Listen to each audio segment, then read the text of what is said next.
Good afternoon, executives of the gaming industry. Thank you very much for being there again with this session of interviews that we have called G&M 101. These are personal, professional interviews with leading executives of the gaming industry. Today we have the privilege to have a guest, a special guest. We are with Francesco Rodano. He's the Chief Policy Officer at Playtech. Thank you very much, Francesco, for being here.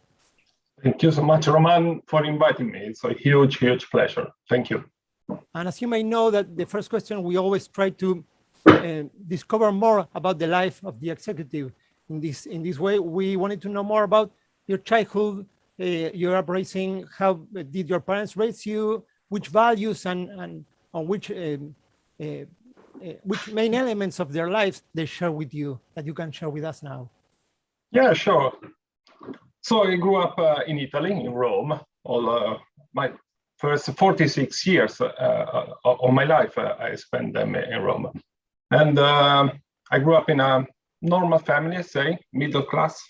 My father was a professor at a high school, teaching Latin and history. My mother was a librarian at the university, so two civil servants. And having a professor as a father can be quite tough when you are young, because he was very demanding. He wanted me to get top marks, and that's not something so easy to achieve. So he had this idea of perfection that I sometimes struggled to fulfill. But in some way I learned how to comprehend that everyone has its own potential and try to accompany that to help in a constructive way. But then they also taught me the respect that we need to have for the others, regardless of the culture, of their religion, beliefs, political views. And that's something that I feel very strongly. And finally, I got very curious. My parents were a sort of creatures of habit, holiday and always in the same place. But as a reaction, I became curious about the world and started traveling and exploring different cultures in general. So this is more or less, in a nutshell, my family situation. That's great. You were curious enough to dedicate your formation specifically to statistics. You studied at the Sapienza Università di Roma. And what made you decide to study that career that dedicated or related with mathematics and everything? And in which way during the years you complemented that education with maybe technical information or business information as well? Yeah, I actually didn't want to study statistics, because when I ended my high school, I had a passion for literature. So I wanted to do something related to that. But then my father would say, no, you won't find a job, but you have to do something else. So because I also liked math a lot, I was very strong in mathematics, and the curiosity for the economic aspects that drive the society, I decided to do economics. But then my uncle, who was a professor at the university, economics professor, told me, no, if you want to do economics, you have to study statistics, because it's economics with a lot of maths, which I did. It's been tough. It's a lot of mathematics, way too much, way more than I expected. And it was mostly theoretical, so with no links with the reality. So it's been interesting, but tough. And then I complemented that. Actually, I got, maybe you're too young, Roman. I had a Commodore 64. That was one of the first computers. No, I remember. And I got that from my parents as a present at Christmas, and started getting into informatics, IT. And I started some programming, and that really opened a whole new world for me. And IT became a passion.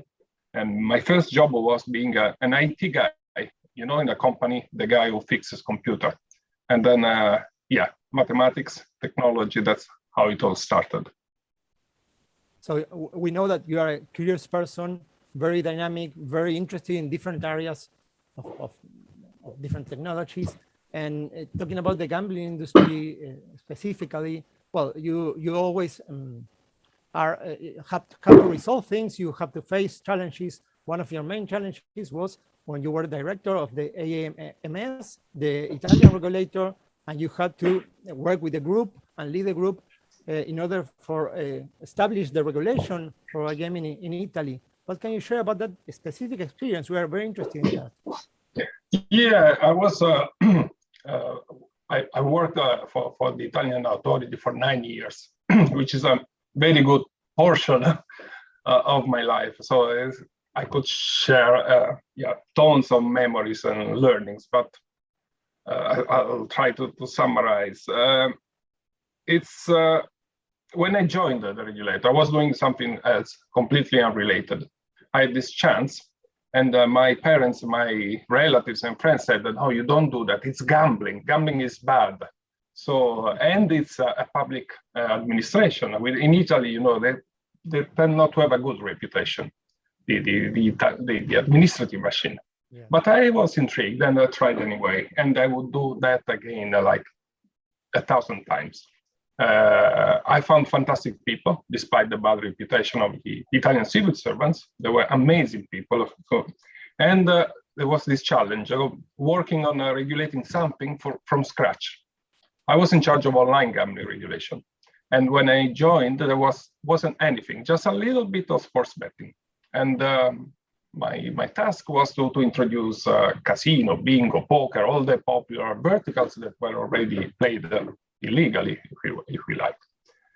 It's been frustrating. It took 9 years indeed, because I learned that there is regulators don't decide much. That's the same in Argentina, like in Italy, like in Brazil. The final decision is up to the governments, to the political level. So regulator can advise, but then you need to learn how to speak to them, how to sell something that's really hard to sell, which is, again, is gambling, and it's a politically sensitive matter. So the biggest learning probably has been understanding how to convince the politicians, how to find the right key to convince them to sponsor or to approve a proposal. And then that's not even enough, because you need to go to the parliament for the final vote. So there's a lot of moving parts, very complex. It's the policy-making process. And learning to deal with that has been frustrating, but also amazing and rewarding at the end. Because when I left, Italy was the largest regulated market in Europe. But you get your goal. I mean, you have achieved. A great. Now it's a great market with lots of possibilities. I mean, your effort was worth. I mean, in the sense it was important in that time to do that. It was important, and eventually we convinced the government to do that again, bit by bit.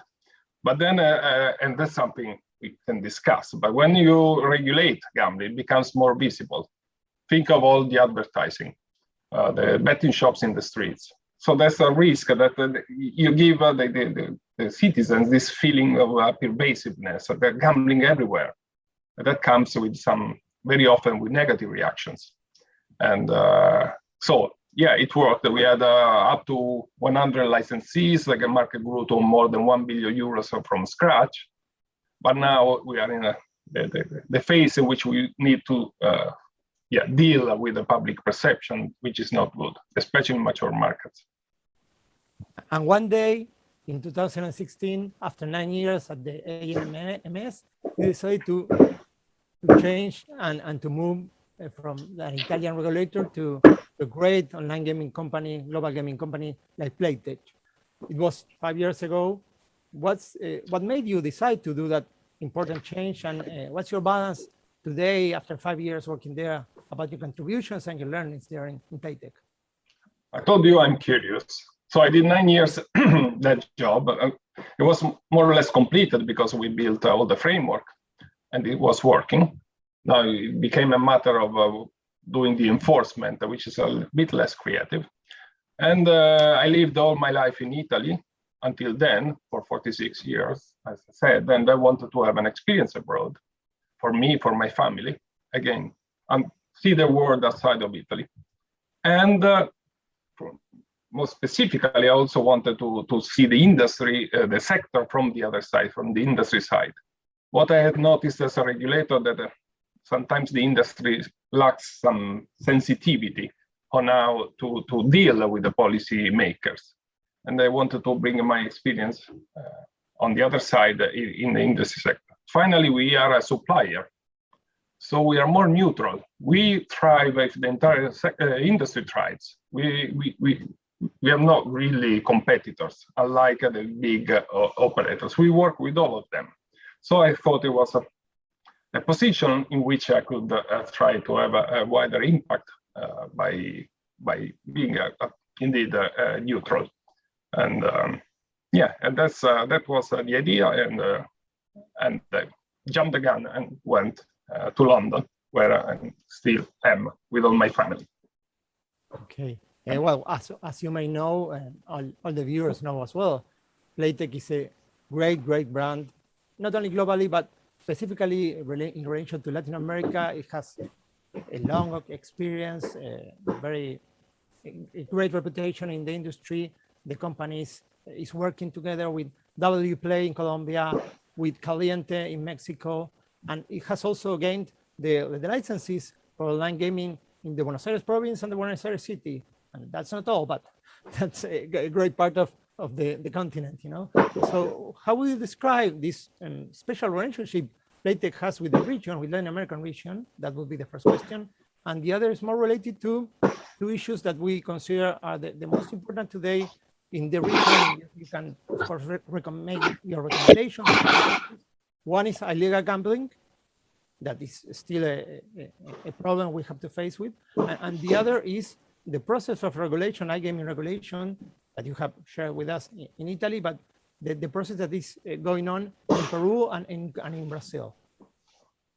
Yeah, Latin America, first of all, it's a big region with countries that are different from each other. There's sometimes the tendency from Europe of to consider Latin America as a whole thing, which is not like Europe indeed. And it seems to me that the situation in the region is very similar to the situation in Europe 10, 12 years ago. When I joined the regulator, Italy was the first country to regulate online gambling in Europe. And it set an example that then was followed by several other countries. There was at first France, then Spain, Denmark, even the UK changed their model to make it more similar to the Italian one. 10 years later, the whole of Europe, despite the diversity, is regulated with similar systems. So maybe in Latin America, it's similar. Colombia was the first one, and it worked. And other countries looked at that. Take Brazil, they passed a law to regulate sports betting a couple of years ago, and recently even improved the tax model. Or you mentioned the province and the city of Buenos Aires. So if you have an example locally that works, that might trigger a process that could see eventually all the countries regulate. But the same countries also saw the negative effects of regulation in Europe. The fact I mentioned that there's a negative reaction if gambling becomes more visible, and that might make the Latin American governments a bit more cautious when it comes to approaching the sector. Illegal gambling is there, especially online. You can't do anything about that. And the only way to tackle that is via regulation. And that's what the Colombian government understood, and the Buenos Aires municipality and the province as well. So it's happening. It takes time. There are political implications that make the process slower and possible negative effects of regulation. But I'd say it's following in the path of Europe with 10 years later. So trying to anticipate the future and trying to analyze the present is a part of these kind of interviews. Speaking specifically about that, when I was thinking about this moment in the industry. We are trying to adapt to the post-pandemic era. we are trying to recover, and most of the markets are doing so in that way. In the States, in Latin America as well, we're trying to recover and trying to go back to the numbers of 2019. But that's not only, it's not only the economical issue that I'm worried about. It's about maybe more about the ecosystem, you know, and the sustainability of the industry.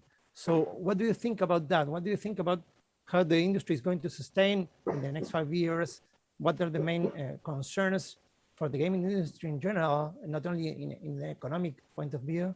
And besides that, well, how is your company, Playtech, going to continue leading? Because as we have said, it's a really powerful brand. So how is the company going to deal with this and to continue leading with this, the innovative technology they create, you know? Yeah. Yeah, sustainability, that's a big challenge. Again, I mentioned several times what's happening in Europe, which is, again, most mature. So there are some learnings there. You know, there's when you regulate, there's some sort of a rush, gold rush starts. So all the operators want to get a market share. There's a lot of marketing, and yeah, it's all the focus is to grow the market, not to make it sustainable, I'd say. And this now, 10 years later in Europe, is showing some negative consequences. It's, most regulators there are reacting to the negative public perception that's been triggered by the visibility of gambling. And they're putting restrictions. It's retail and online, it's the same in the view of the public opinion and the policymakers. Think the UK, where a couple of years ago, they decided to lower the maximum stake for the betting machines, the slot machines in the betting shops. That's been really damaging. The idea of policymakers is to try to protect the vulnerable players, which is right. But policymakers need quick, simple actions, need to respond quickly to the negative public opinion. So the issue is that this kind of restriction that has been introduced. In Italy, they banned all form of gambling advertising. But there's in Germany, there's €1 maximum stake for a slot. There's a lot of attempts to protect players by introducing very simple restrictions that are also politically effective. And that doesn't help the sustainability because these measures not necessarily work. So the policymakers will need other measures. So it's a sort of spiral that might seriously damage the industry, but not solving the issue of vulnerable people that might be affected by gambling. So what we are working on is to try to promote a different approach. Instead of just relying on what policymakers decide, we try to show them that if we focus on single individual players instead of the totality of the whole player base, and we try to understand what happens on every player when they gamble. We try to understand if they are starting to lose control at a very early stage. We can intervene and try to educate them in a very personalized way. That's what we're really working on now at the moment, trying to find a way to use technology, and that's back to my initial passion, which gives fantastic opportunities to really analyze people's behavior in the most personalized possible way, and engage with those people identified as at risk to keep them under control. So it's all about that. And you know, probably you're aware, Toluna did a research in 4 Latin American countries, Argentina, Chile, Colombia, Brazil.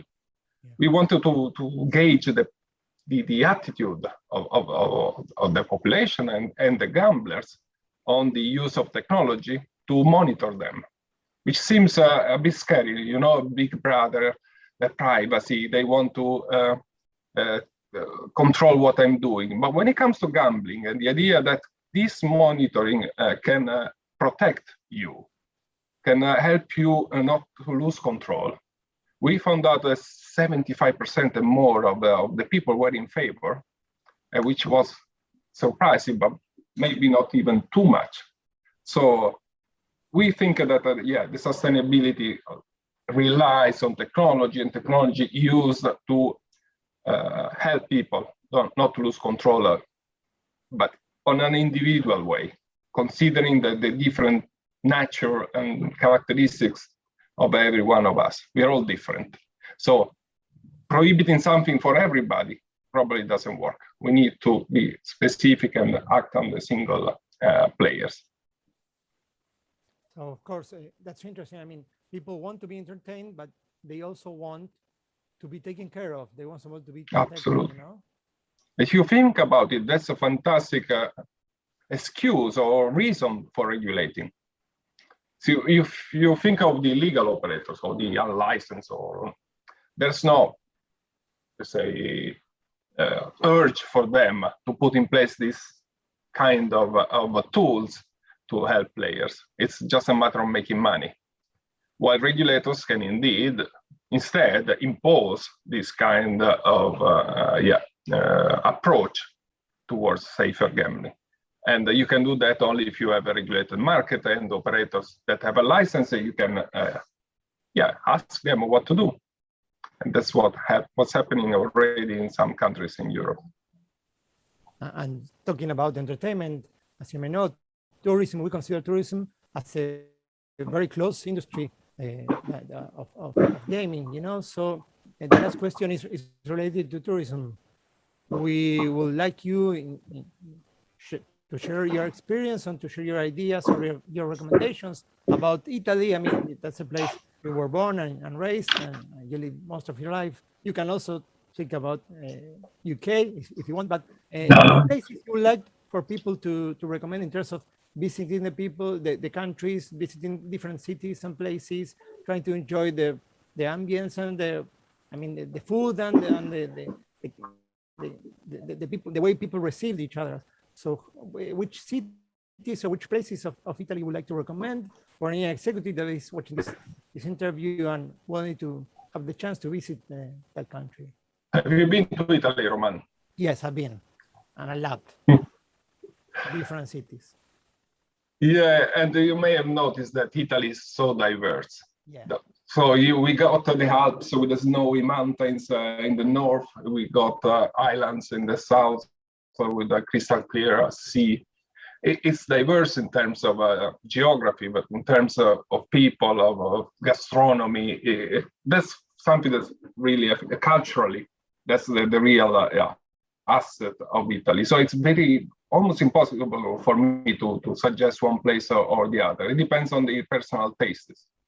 I am particularly in love with Sicily. You know, there's and the main city in Sicily is Palermo, which is the name of a neighborhood in Buenos Aires.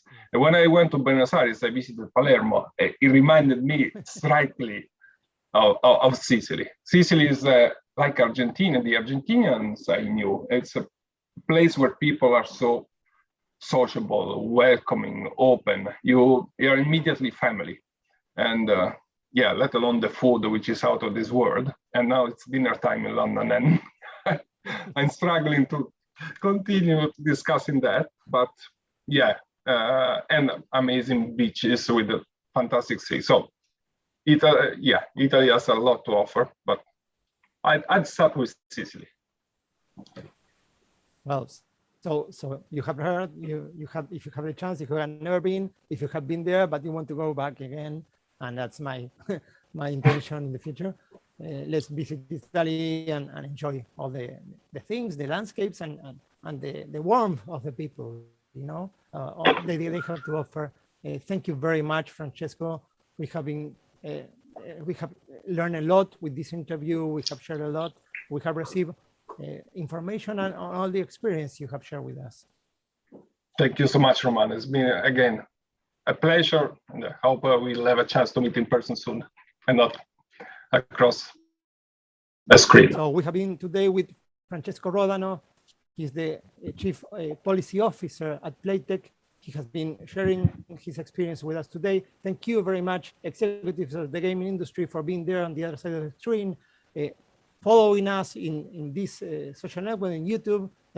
You can subscribe to our channel. You can continue following us in our different platforms. Thank you for being there. We'll be continue generating original, interesting content like this in the following months. Thank you very much.